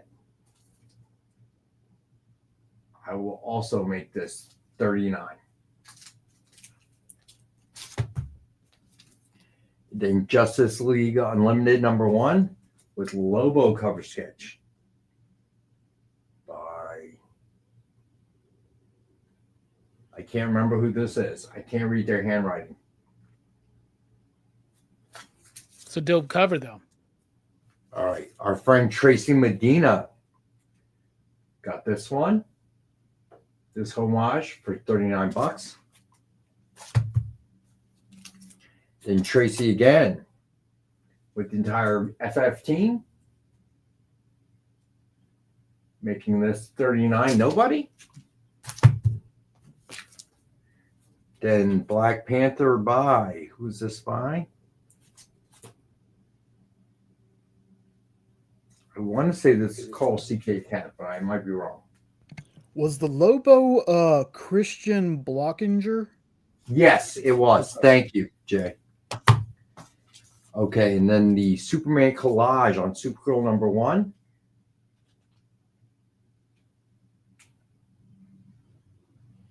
All right, $39. Zatanna by Will Torres. And we have this one, $39. Nothing? No one? And then Human Torch collage by Joe Del Beato and Mariano Nicieza, also $39. All right. So nothing, huh? Okay. Hey, there we got go. some. Where? All right. So Miguel wants. All right. Hold up, Miguel. Let me see. So you want FF #5. I'm gonna flash them again, Miguel, just to make sure these are the one you. I assume this one. Just let me know if I'm wrong. Okay. So that's one. Crisis. Okay. So I assume Tracy Medina won. Okay, so got that. Let's see what else you got. Fantastic Four. I assume you mean the team one. All right. So got that one. Superman collage by John Pleak. Okay. I assume that's one you mean. And Jay, can you highlight that again? All right, and Zatanna. All right, Miguel, you got it, buddy. They are all yours. All right, let me make sure I write your name down and put it on the stack. Way to go. Miguel picking up some great deals. All right, let's see.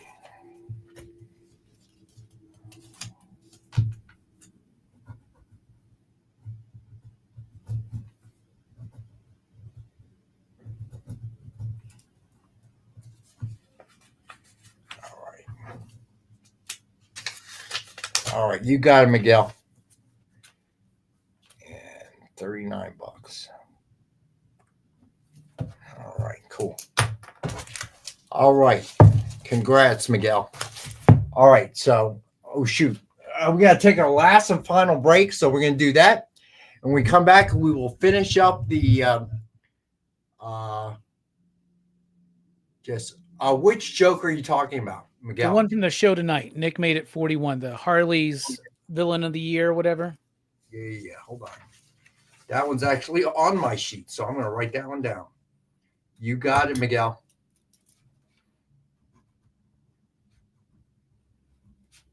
Cool. All right. Got it, Miguel. All right. So we're going to take a quick break, our last final break. We'll be back in a minute, and we're going to finish up the Dynamite books. All right. Preston, you're cracking me up. All right. So we're going to start doing that. I'm going to start flashing things up, slashing and dicing. So you definitely want to tune in on Wednesday as well. All right. So let's go to break, and we will be right back.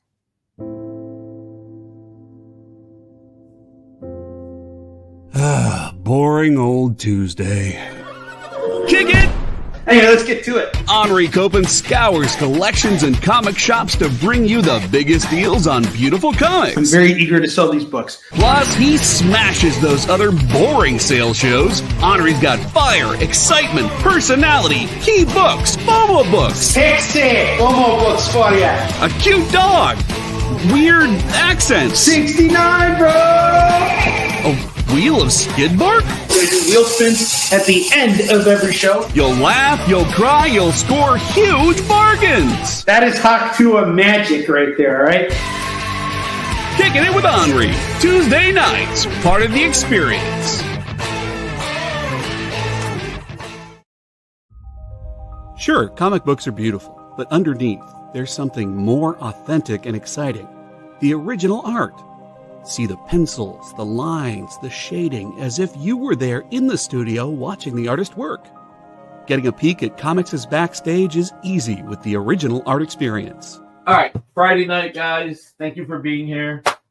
To be doing anything, the fact that you're here means the world to me. Nick's pieces are always value priced with your budget in mind, for the beginning collector to the veteran. And this is gorgeous. You got Aquaman and Mira. Join the original art experience with Nick and our friendly crew of regulars, even if it's just to enjoy the art.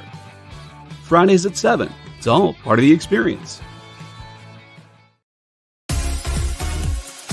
Did you know that Arthur, King of the Britons, in Monty Python and the Holy Grail was played by a famous Graham?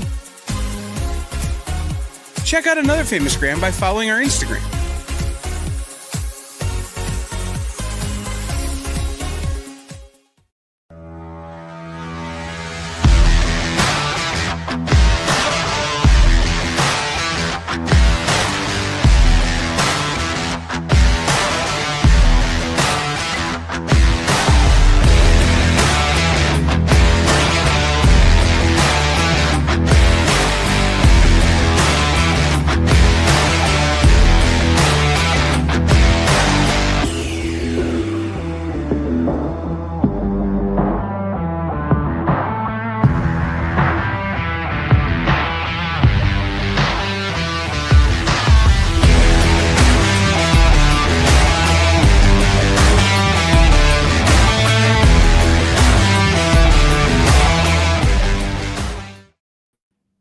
We're back. All right, so on with Dynamite books. So that was the last one, cover 0125 Jay Lee version, and we have that for 25. All right, then on to Thundercats number 17, cover A by Lucho Perillo. We have that at cover price. Cover B, Declan Shalvey variant. Have that at cover price. Mr. Towers claiming, all right, gotcha, Mr. Towers. All right. Cover O, gotcha. Got you down, Mr. Towers, you're good. All right, cover C is the Jay Lee variant. And we have that for cover price. Then cover D, the Drew Moss variant. We also have that at cover. Then cover E, the Mannix Abrera variant. You have that at cover price. Cover F, the Drew Moss action figure variant. And we have that at cover as well. Then cover G, Lucio Perillo foil variant. And we have that at $9.99. Then we have cover H, the Lucio Perillo foil virgin. And we That's have that the at fiercest $29. Lion-O I've ever seen. It's what's that? That's the fiercest Lion-O I've ever seen. Right? Lucio has got a gift, man. Call it what you will. That Alex Ross kind of look. All right. Then we have cover I, the Mannix Abrera foil variant. Had that for $9.99.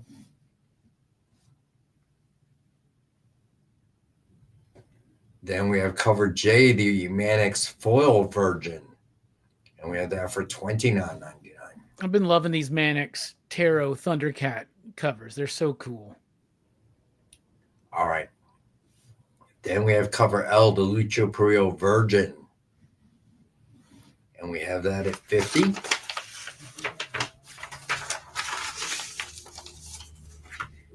Then we have cover M, the 110 Drew Moss action figure variant, virgin variant. And we have that for $10. Then cover N, the 110 Declan Shalvey black and white variant. And we have that for $10.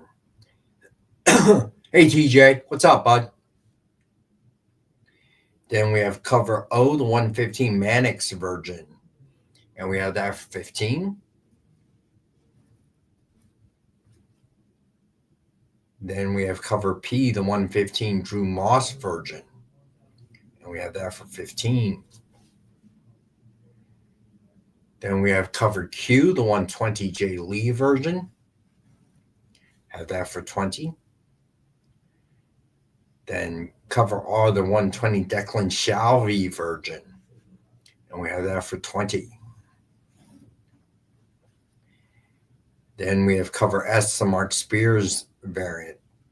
And we have that for $4.99 cover price. Then we have cover T, the Mark Spears green variant.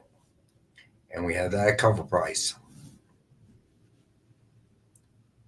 Then we have cover U, the Mark Spears foil. And we have that at $9.99. Thundercats number 17, cover V, the Mark Spears foil virgin. And we have that at $29.99. And then we have cover W, the 1/7 ratio Mark Spears blue virgin. And we have that at $7. Then we have cover X, the 1/7 Mark Spears green foil variant.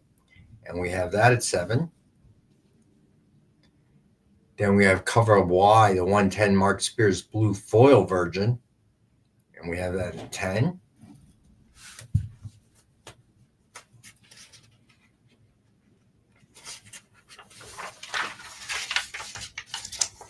Then cover Z, the 110 Mark Spears version. And we have that at $10. Then we got cover ZA, the 1-15 Mark Spears green foil virgin. And we have that at $15. And then we have Red Sonja versus the Army of Darkness number 4. Cover A by Bjorn Berens. And we have that at cover price. Then we have got Red Sonja versus Army of Darkness cover B, the Tim Seeley variant. And we have that at cover price. And then cover C, the Tom Rainey variant. And we have that at cover as well. Becky's won some Thundercats. Okay, Thundercats T and W. Gotcha, Becky. All right, so Becky.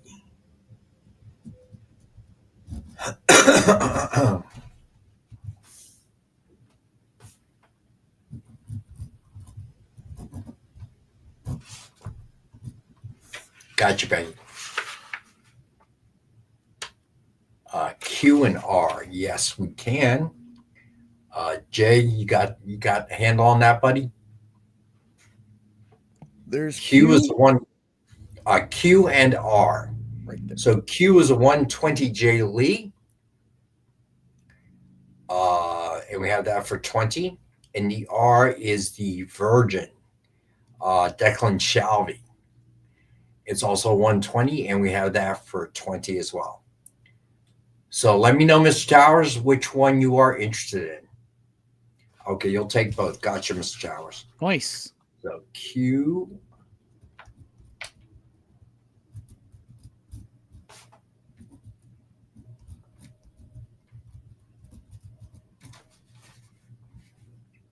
Gotcha, Mr. Towers. Got you down for both.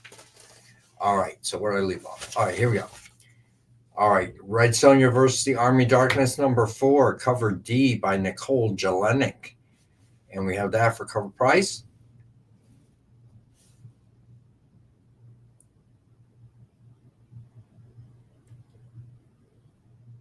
Oh, cool, TJ.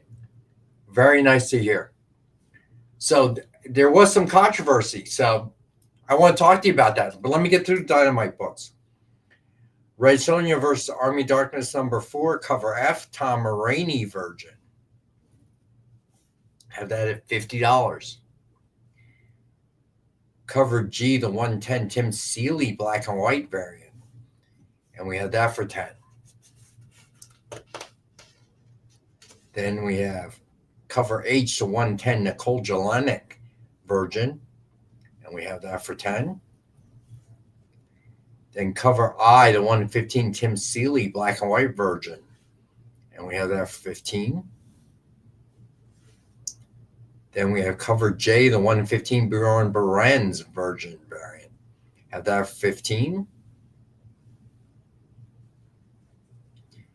And then cover K, the 120 Tim Seeley Virgin. And we have that for 20. Oh, that's nice, Becky.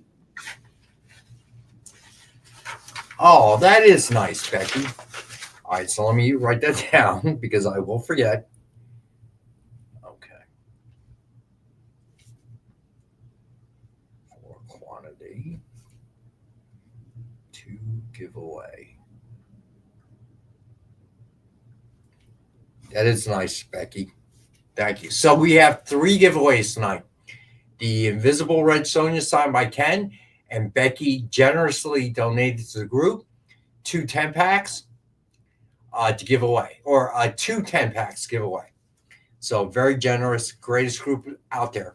All right. So you got it, Becky. We'll do that drawing right after. Okay. So on to Herculoids. #6 coming out on Wednesday. Cover A by Francesco Mattina. And we have that at cover price. If you've been liking this book, you're going to love this issue. It's a big Egu focused issue, which I thought was super awesome. All right. Then we have cover B by Joseph Michael Linsner. And we have that at cover price. And then cover C by Bjorn Berenz. And we have that at cover. Then cover D by Kyle Hotz. And we have that at cover price. Then cover E, the 110 Joseph Michael Linsner black and white variant. And we have that at 10. Then cover F, the 110 Kyle Hotz Virgin. And we have that at 10. And then cover G, the 115 Joseph Michael Linsner black and white Virgin. And we have that at 15. And then cover H, the 115 Bjorn Berenz Virgin. And we have that at 15. Then cover I, the 120 Joseph Michael Linsner Virgin. And we have that at 20. And then cover J, the 1-5 Kyle Hotz black and white Virgin. And we have that at 5. And then cover K, the 110 Francesco Mattina Virgin. And we have that at 10. All right, and those are the new Dynamite books of the week. All right, so let's do a quick Rex cap of the non-Dynamite books. You want to say hi, Amy? Hi, everybody. There we go. She's sneaking in because the equipment cabinet is also in this room. So she is sneaking to, oh, here, you can take this. Sorry, it's only 3 left. But Everyone filling out their forms?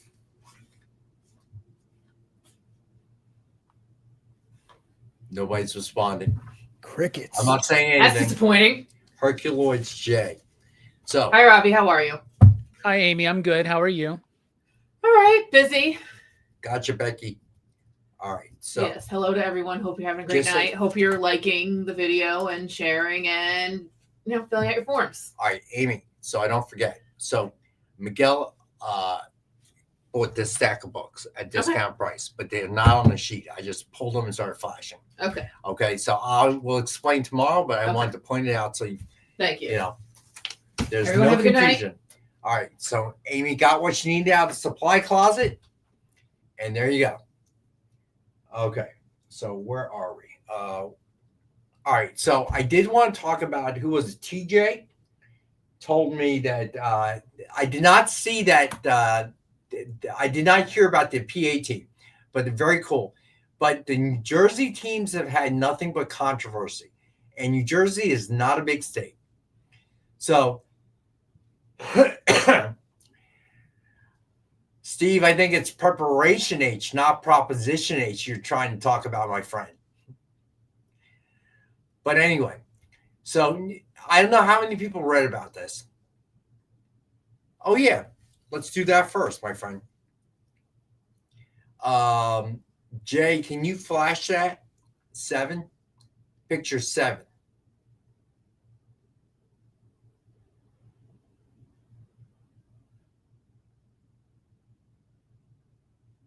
All right. There you go, Mr. Towers.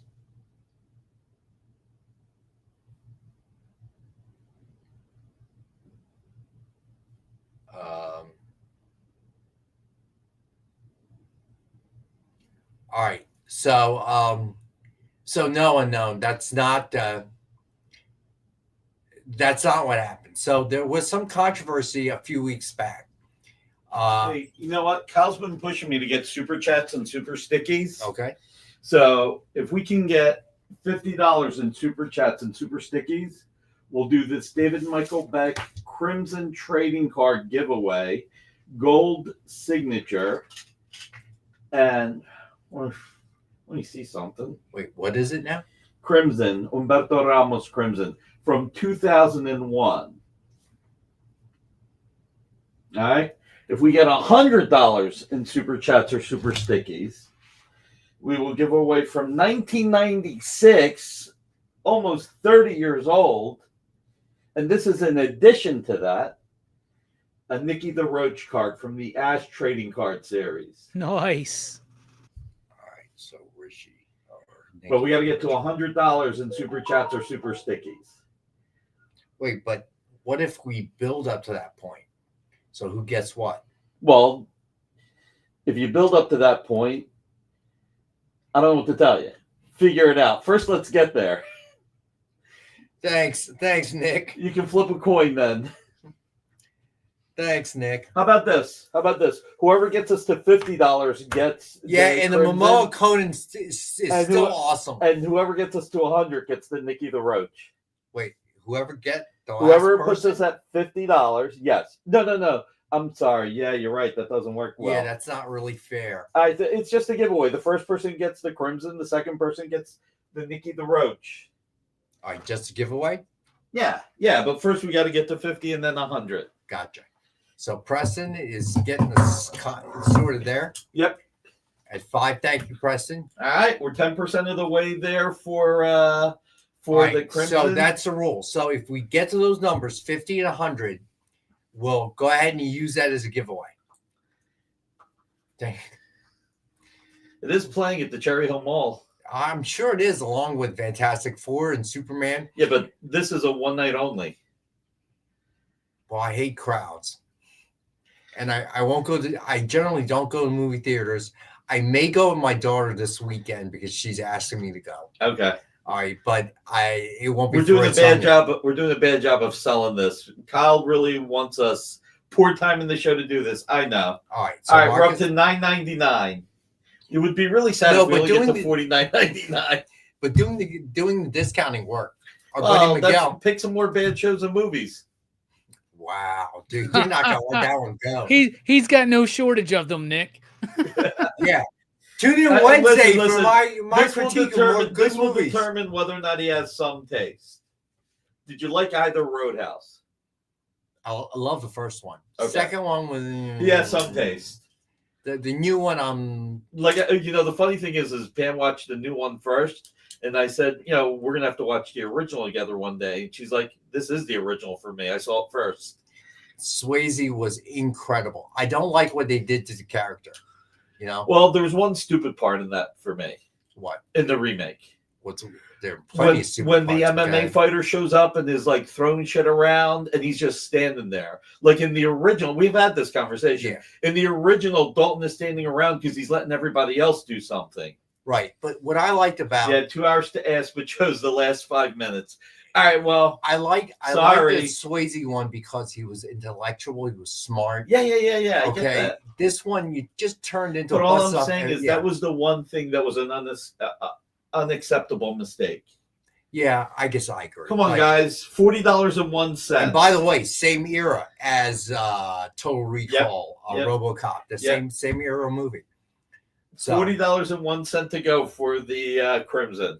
All right, if it doesn't work this show, you know what we'll do? We'll carry it to Wednesday. Yeah, I was going to say that. We'll carry it to Wednesday. So no worries, guys. All right, and we will include. So we're up to $9.99, aren't we? Yeah. All right. So we will include today's super chats into Wednesday's total, and I will announce it at the beginning of the show. Unknown agrees with me. He's like, that's when the movie became bad. Wait, who? Unknown 869. When he said when he finally starts to yell, "I'm here," because he's like standing there watching everybody get beat up. But to be a washed-up MMA fighter as opposed to the Swayze character who's an intellectual. It had a flow up until that point. All right, come on, get the super chat. All right, this way Kyle doesn't get mad at me. So we will do the super chat giveaway again on Wednesday. You can tell how much this was top of mind. Yeah. All right, so we will extend it to Wednesday. All right, so $50 for the Crimson card, $100 for the Nikki the Roach card, and they become giveaways. All right, tonight we have 3 giveaways. One is the Invincible Red Sonja number 6, signed by Ken Hazer. So let's go ahead and spin that wheel for that one. Good luck, everybody.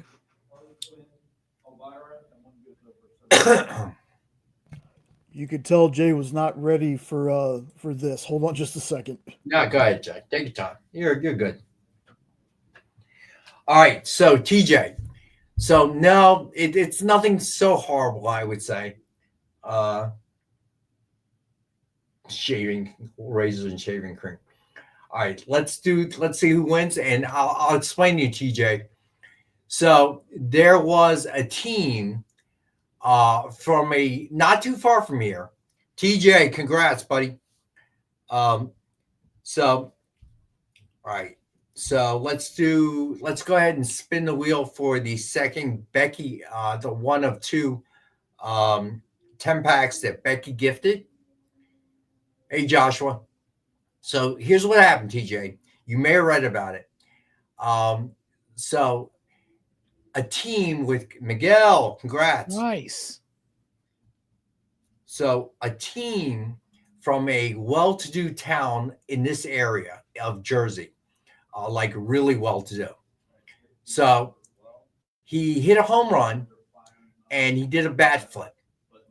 And it was not your normal bat flip. The kid threw it like 25 feet in the air, which does become a safety issue.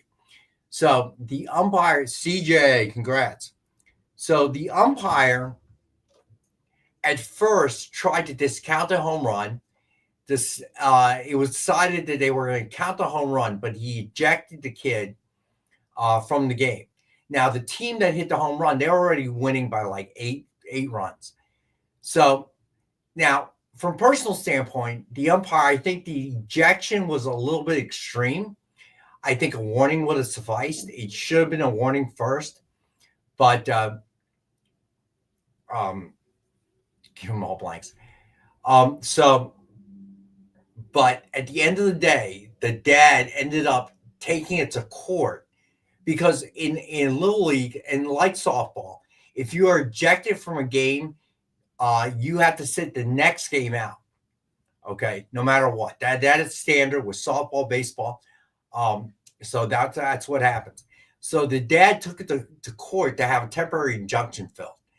The judge agreed with the dad, so he played. Of course, they got their butts kicked, so they did not go to the World Series. But the point is that you had a lot of people kind of disagree with what dad did. I disagree with what dad did. I again believe the umpire was a little too extreme. He should have given the kid a warning.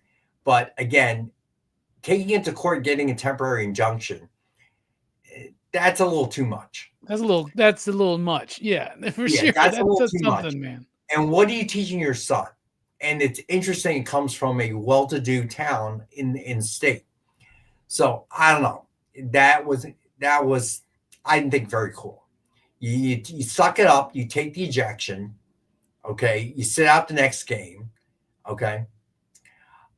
It did not, but there are rules, not specifically about bat flipping, but I've seen our girls get warnings because they after getting a hit, they toss a bat too far. So it is kind of a safety issue. But yeah, Marcus, that's exactly the point. So another New Jersey team, I think yesterday, got eliminated, I believe, or at least took the first loss in double elimination in the World Series. And he got called out because he dove headfirst into second base. Okay. And that is a rule. So for some strange reason, Little League has a rule that you cannot dive headfirst to an advancing base, but you can dive headfirst to a returning base. So if you're on first and the catcher's trying to pick you off, you can dive back headfirst to first base. It's a very strange rule. I guess the idea is to keep a safety issue about diving headfirst into a slide. But again, if it's not consistent, what's the point? You know, because most kids do not slide headfirst in baseball or softball. They'll usually like going first, second, but they will slide diving back. So I'm not really sure. And to call the kid out and it ends the game, that kind of sucks too. So anyway, that is the controversy in terms of Little League World Series. We are out of time. Jay, what's up after us? So there's no Best Coast Comics tonight, but there is going to be a second shift lunch at 9 Eastern, 8 Central. Going to be a little bit different this time. There's going to be a new format, so not exactly sure what is happening, but come and check it out. All right, so there you go, 9 p.m. Eastern time on the XBit. I will be back Wednesday. As always, thank you, Robbie. Thank you, Jay. And this group, love you guys. All right, see you on Wednesday.